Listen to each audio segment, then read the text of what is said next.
so now what we're going to do, I'm going to go over kind of the original side control chokes from Kesa real quick. I'm going to add on another one that's a little bit, just another option. Okay? So he has frames. Okay? So, right here, I'm going to try to get underneath his near side frame. Okay? The best way to do that is to float their frame up north a little bit. North being this way. Okay? If I just try to sit Kesa here, I'm down by his hips, I'm far away, and he's able to frame and push me away. Okay? So, what I'm going to do is put my weight into that frame. It's not a strong frame. There you go. Put my weight in that frame so I can float. See how his frame moves with my hips? So I just go north a little bit, and then I get underneath with my opposite knee. And then right away, I'm here to control. Okay? Keep your head low here all the time. Whenever you sit Kesa and you're underneath their arm, anchor onto their shoulder. Here, don't just be like this. Because if he pushes me away, there's nothing holding me to him. Okay? So if I'm like this, and he pushes me away, I'm anchored onto him. And I can force myself back down.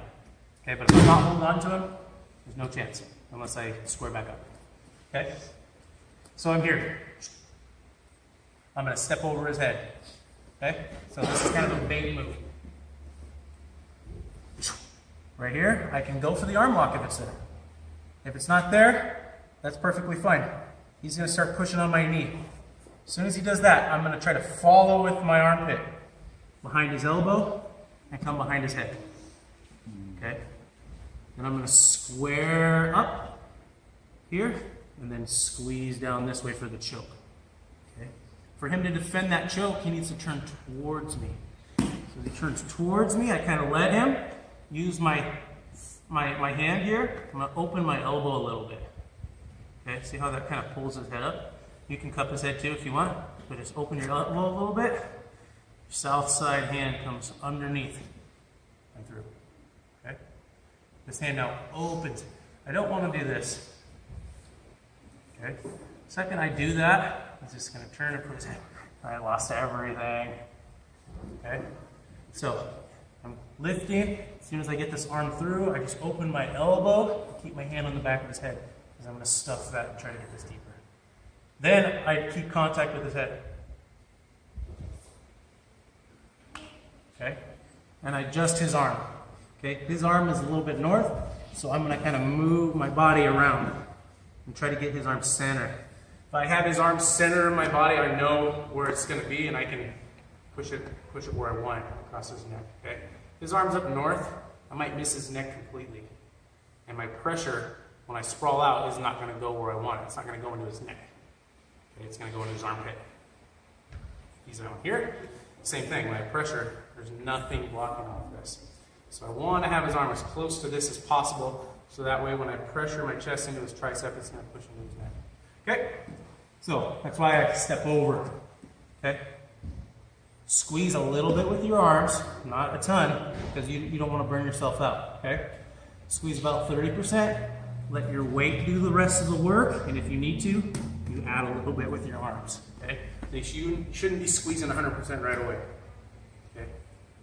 Just like in a rear naked choke, you get somebody in a rear naked choke, you're not going to squeeze, and then, what if you don't have it all the way, and then your arms burn out and you lost the choke? Okay, your arms are gassed. So you squeeze a little bit. If they're defending, that's fine. And then, you get a little bit better position, you squeeze a little bit more. You just kind of slowly amp up the choke. Okay? So you're here, frame. Okay, you got to feel their frame. Careful not to float your hips too high, you're going to get rolled over that way. Okay? So when you're doing this, think about moving side to side this way and not up. Does that make sense to everybody? Okay. So I go side this way. See how it moves his arm away? Over here. Keep myself anchored. Okay? Step over. Here. Now you have an arm lock here. So, move your hand. If you want to go for the arm lock, your hand goes behind his elbow. Pinch your elbow to your ribs. Hip forward. So okay? Yeah. Okay. He pushes up. I follow with my arm. Here. Okay? Keep him flat. And you're going to put your weight through, like I'm pulling my chest to my hands here. Squeeze. Is that the howdy? Yeah. attitude. Okay? He turns towards me, lift his head a little bit, make room for my hand, keep contact with his head, adjust his arm to where you need it. Here, start squeezing a little bit, pressure in, and then squeeze more if you need to. Okay? How are your hands on the first one? Huh? How are your hands on the first one again? Of the howdy joke? Yeah. Just a gable grip, palm down behind his head, so that my top hand is palm down. I guess that's the only way it could be. I guess it could be. I don't know. So, yeah, palm down here. And I like this for like head and arm triangles, like arm triangles, because of the fact that if you're not,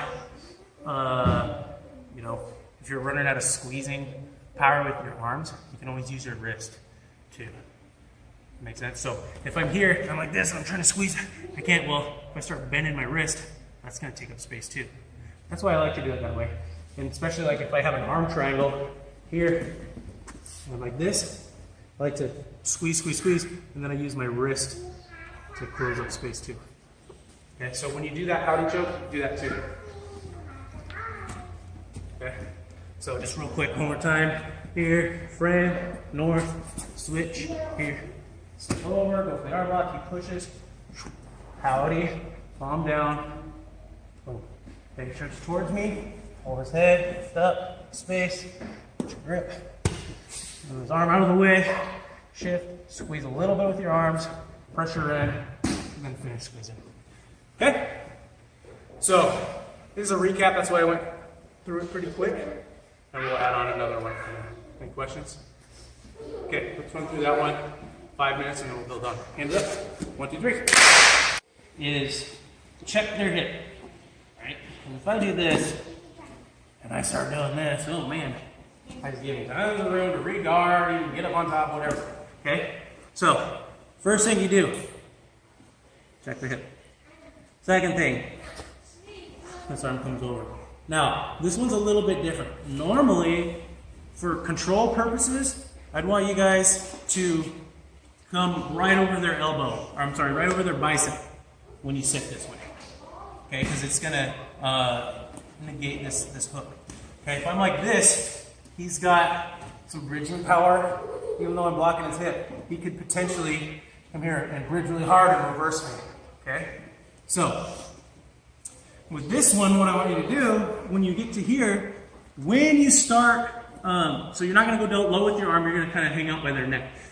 When you start sitting to face their legs this way, start pushing their legs away. Okay.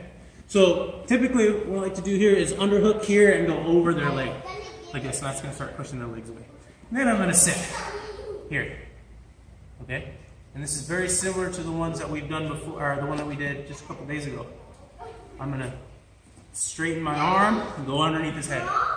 Here. Okay? So my arm's in kind of a weird, almost like I'm going to Kimura myself position. Okay?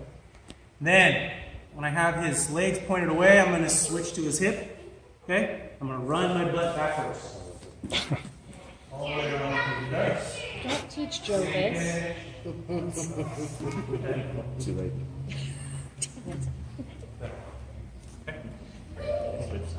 Yeah, is that your short? Now I'm all off. I'm sorry. Okay, so from here, check their hip. Oh. Come over. As I go to switch here,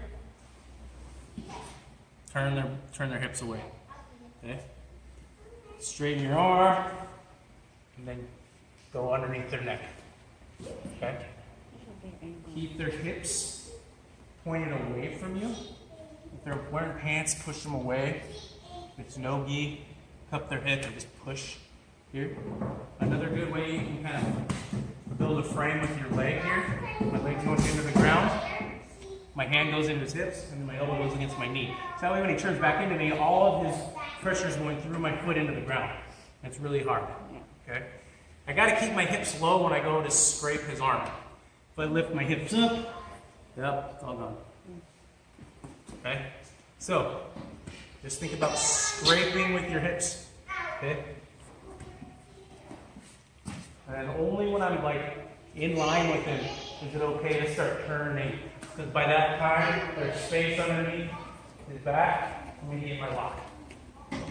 Make sure his shoulders in the right place. Remember, like 30-40% squeeze. Okay? Pressure. And then squeeze more behind. Okay? Any questions on that? So I want you guys to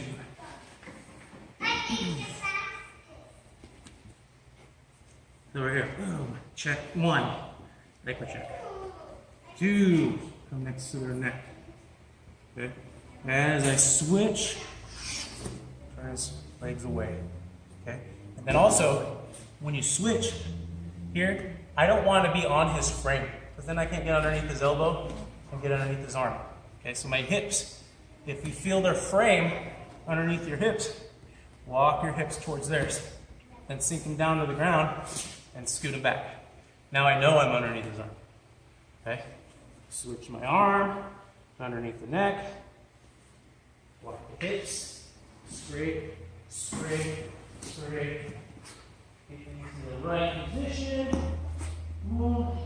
A little bit of squeeze, a little bit of pressure. Okay? Good?